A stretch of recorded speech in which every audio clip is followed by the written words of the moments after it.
Hi, I'm Liam Karry. I'm the artistic director of Single Thread Theater Company. I'm also the executive producer of PXR, the PXR conference series.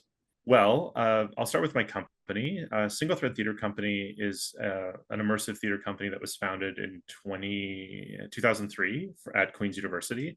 And we specialize and have specialized in immersive theater experiences. So in about 2012, we started looking into how we could look at some of the advances in digital entertainment, video games, and immersive technology, and how we could apply some of those lessons to the work we were doing in our theatrical practice. That quickly led us to get more excited about the digital realm, and we started exploring virtual reality and the possibilities contained therein for creating immersive theatrical experiences. This hummed along for a while, and then in 2020 we decided that we wanted to see if there's anyone else in Canada that was interested in this. So we held the first PXR conference, which is a conference that explores how XR technology can be used by live performance artists in Canada, and we've produced that every year since 2020. I think the metaverse, sort of the dry answer is, I guess, a series of interconnected virtual worlds where users can, donning an avatar, can explore these worlds similar to a way that we would explore them in real life. The reason why I put that spin on it, two reasons. One, I'm a bit of a nerd, so when I think of the metaverse, I think of Neuromancer by William Gibson, that like sort of in the cyberpunk genre, and then I think of Neil Stephenson, who's not a Canadian, but he wrote a novel called Snow Crash, and it has to do with the metaverse.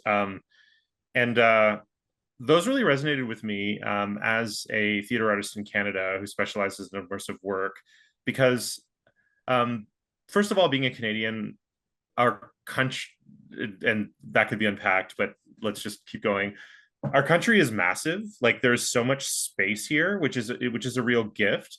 But when it comes to creating narratives that people can experience through space, while Canada has a lot of space for which to explore, getting people together in a singular location to witness something like that, it feels logistically incredibly challenging in Canada in a way that it doesn't feel for my colleagues that live. I'm fortunate enough to work with colleagues in Ireland, where no matter where you are in the country, you can drive to a place within 2 hours. So there's that piece. And then as an immersive theater creator, I've always been fascinated by the movement piece. I guess I could have been a dancer in another life, but I've always been fascinated by this idea of physical space, and how perspectives in physical space can be used for storytelling. So when I realized that virtual reality technology can allow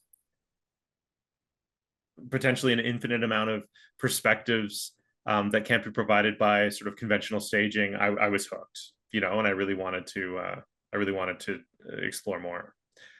Originally, I mean, I don't want to give it all away, but originally when we applied for the funding to the Canada Council for the Arts to put on the first PXR, the original idea was it was going to be a much more conventional conference. Like, we were going to invite everyone to a big building, and there was going to be speeches and like little sandwiches.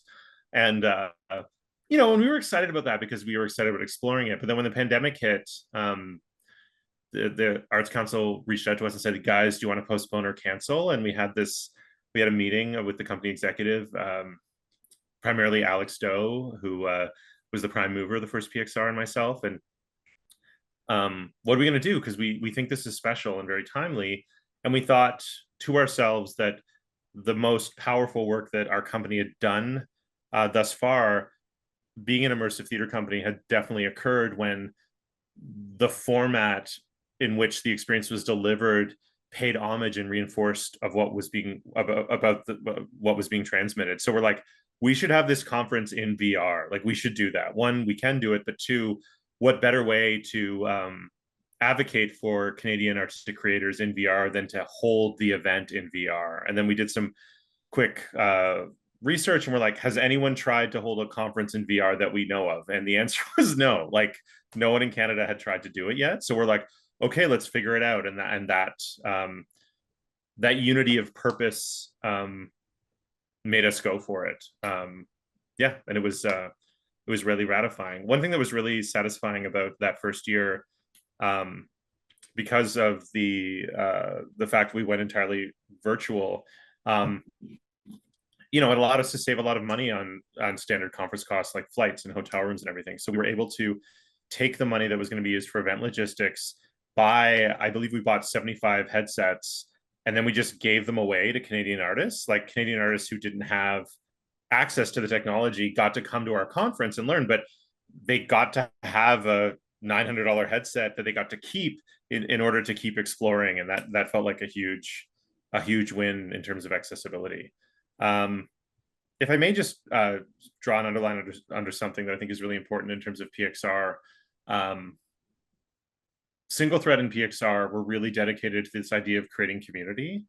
Um, I have I know of a lot of amazing creators and amazing humans who run events of all sorts, digital and non, and their mandate is to be the premier dance festival or the premier comedy festival. And I think that's really noble, because I think, excellence and execution is captivating. But at PXR, we've always had a little bit of a different mandate, and that mandate has been to build a community of creators. Invite everyone around the table and get people talking, not for just right now, but to create a community that lasts outside the conference. And the reason why we do that is we believe that a community and a network of technologists and creators is the best way to ensure that Canadian creators are going to be part of the XR wave that's inevitably coming.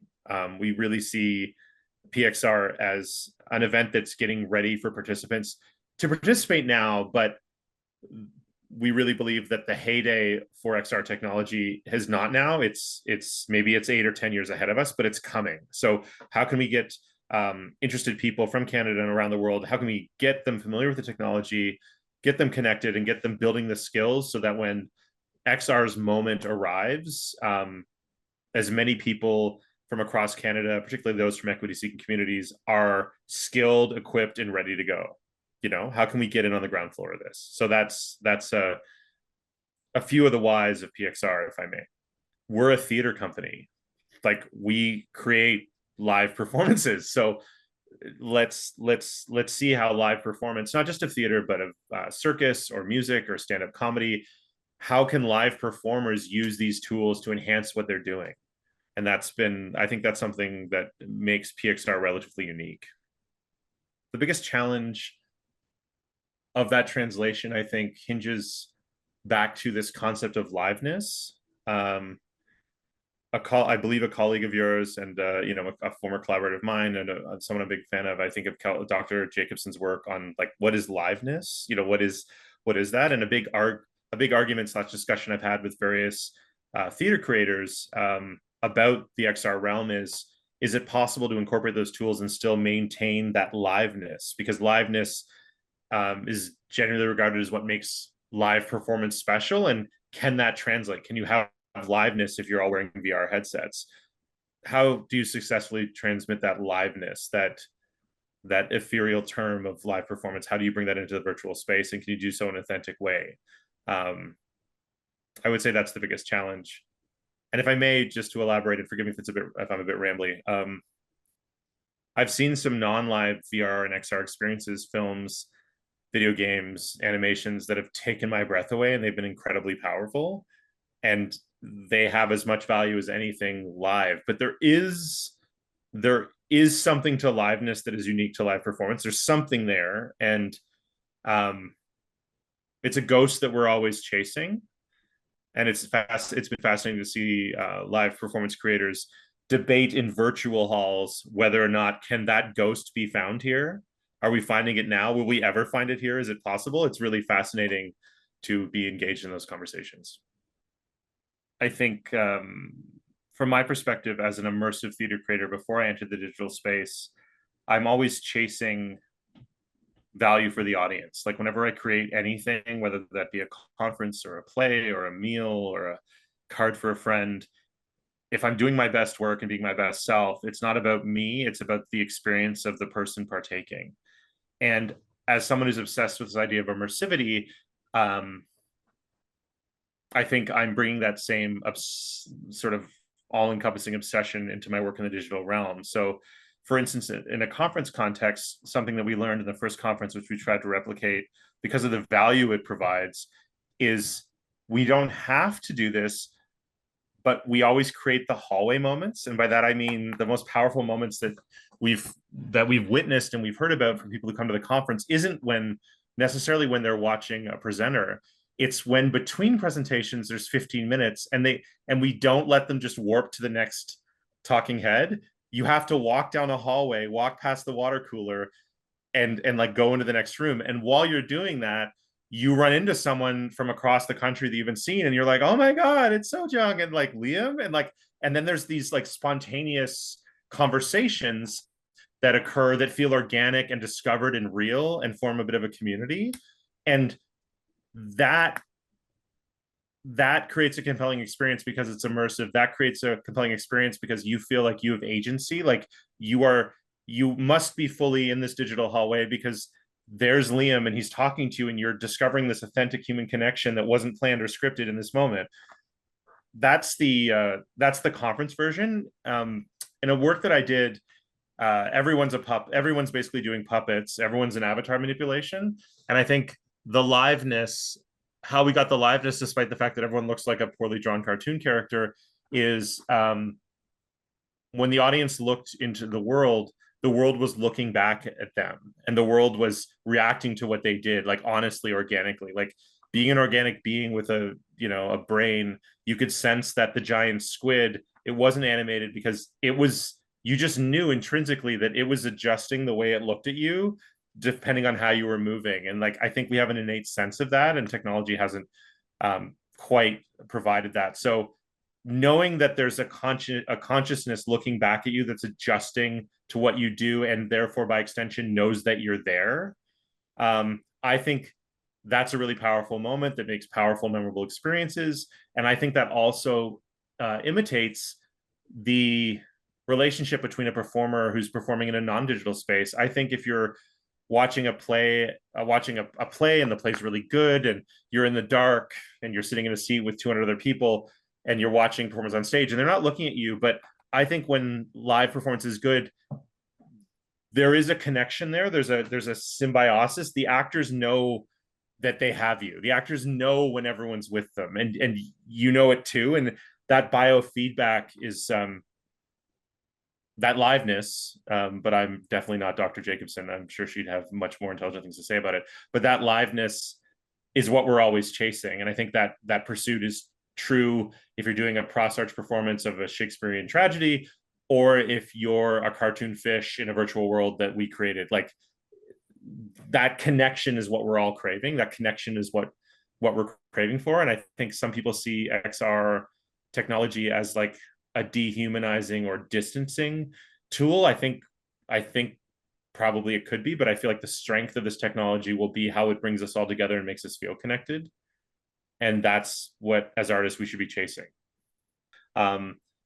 I find that artists that are live performance artists that are working in the virtual space, not only are they wonderful artists, but they're also early adopters. It takes a certain barnstorming, like, okay, we're doing it. Like there's a certain sort of eager idealism. It reminds me of, I'm dating myself here, but it reminds me of the early creators on the internet before the corporations owned everything. Like there was just like crazy stuff happening, and some of it wasn't that great, but there was sort of this utopian optimism, if that makes sense, looking for that new world, which I really enjoyed. Also seeing the intersection of how live performance artists are different, who come from different real life practices, bring those skills into the XR space and share them with each other. Like the cross pollination is wonderful. I wonder if, is it easier for a filmmaker and an animator and a dancer and an immersive theater artist? Is it easier for all of us to share and work together in the XR space because we're not in anyone's sort of comfortable territory? We're all new and exploring, so that creates a certain communal aspect and a positivity and enthusiasm that I really like. um, in this environment, you can be anything. You can be a pickle. You can be a talking pizza slice. You can be a person. You can be tall. You can be little. Like it's unshackling us from the constraints of our reality, whether that be geography separating us or just who do you want to be. And um, I think that can be terrifying, and there's lots of conversations that need to be had about that. Like, what does that mean, and how do we keep people safe?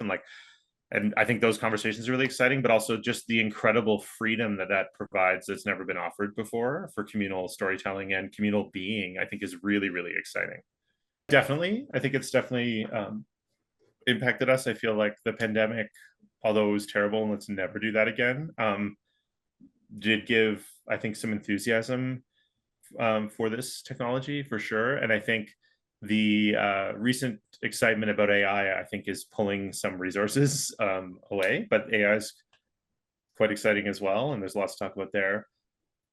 However, that being said, in our planning for PXR, not only as an event, but also as a tool to encourage the sustainable and, in our opinion, correct way to develop the Canadian live performance XR sector. Like looking at it from that lens, we never expected the the bubble that was provided by the pandemic to be indefinite. Like we knew even in 2020 during the first conference, like this is happening now, and this is a really exciting way to get resources for this upcoming revolution and to get those resources and that equipment and those skills in the hands of Canadian artists. But like this is a fluke. This is not the norm. So when the interest in the metaverse and XR started to recede, we were expecting it and we were okay with that. And we also know that um, this is the natural process of what has to happen for XR to assume its rightful place as something that is as automatic and as included in our day-to-day lives as anything else. Like we're headed that way, but part of the path to that way is it can't be the hot new thing. It has to just be a thing. It has to be one of the many ways that digital tools are being used to inform our practice. Um, so yes, it's impacted on us, but we didn't see it as, oh no, our fortunes are decreasing. We said like, oh, the boom is over and now we have to concentrate on sustainable long-term growth and keep our eye on the prize, which is that 10 years from now, when this is everywhere, there's going to be a whole bunch of Canadian artists that have the skills and know what they're doing, when the time is right. Ever more so. I mean, PXR has relationships with communities in Canada's north. You can only get in by plane, and some of the youth from those communities have worked with PXR artists, and they're creating three-dimensional immersive theater creations from their community, and like that's way up there way up there in the middle of bountiful but like thousands of kilometers of inhospitable terrain. Like that's happening. And so yes, I think there is a future here. I think like anything wondrous, it's not the future we imagined 5 years ago. It's constant that future state is constantly evolving. But I think this has huge value for people in remote communities, for people with accessibility issues, for people with immune compromised issues, for people who want to explore the idea of creation physically in real time outside of the constraints of our physical universe. I mean, I guess they could do that with puppetry and you could be a writer, but if there's a whole other universe to discover that we haven't even fully realized the potential of, and I think there's incredible value. I believe that the skills, I believe everyone has skills that have value. I believe live performance creators have skills that have value for the those creating in the XR space. I think artists of all descriptions have been telling stories for thousands of years, um, and I think there's a lot of brilliant, wonderful people that are coming up with these new technologies. But when it comes to like, well, what are we going to say with these tools that you've made? I think artists of all descriptions bring incredible amounts of value in order to the table to collaborate with those technologists and really maximize the benefit of this technology for everyone. I think it's really important to create equity and accessibility when it comes to when it comes to everything. I think that includes when it comes to new forces of creation. As flawed as Canada is, and we have some problems, I think the sort of Canadian humanism that at least espouses for equity and inclusion, I think that sort of compassionate outlook and that dedication to community development and skill development, I think the XR sector would be well served by that moving forward, if possible. I think it would be lovely to think that institutions, well, in some ways, it'd be lovely to think that institutions should be the ultimate caretakers of this emerging form, but I don't think that's the case. I think there should be a way for individual creators, individual artists to come in and out and interface with this sector in a way that I'm reminded of my perception of the early internet, where it's possible to come in and make your statement and make a thing and give a contribution and get fame and get out again. I think that'll make it for the best outcomes. So I think it behooves people such as myself and institutions and PXR to work towards that inclusive, multifaceted future that is welcoming to everyone and is collaborative. I think that's super, super important. And I think the work that PXR does and that of so many other great organizations like Spiderweb Show, like Fivers, I could go on. I think the more those organizations keep reminding the sector of the value of artists, not only in the way that they can tell stories and create compelling experiences, but also their curiosity and how they keep pushing things forward, I think it will build to a better future. So I would say my hope for the sector and for myself is that we can continue to think as collectively as possible, thinking about the future and how wonderful this is all going to be, because I think we all have the privilege of knowing that glorious future is coming. So let's do what we have to right now to make sure that future is as glorious for ourselves and for everyone as possible. I would agree. I think we are at our strongest when we're dreaming together in a positive way. I think that's when humans are at their best. Bye-bye.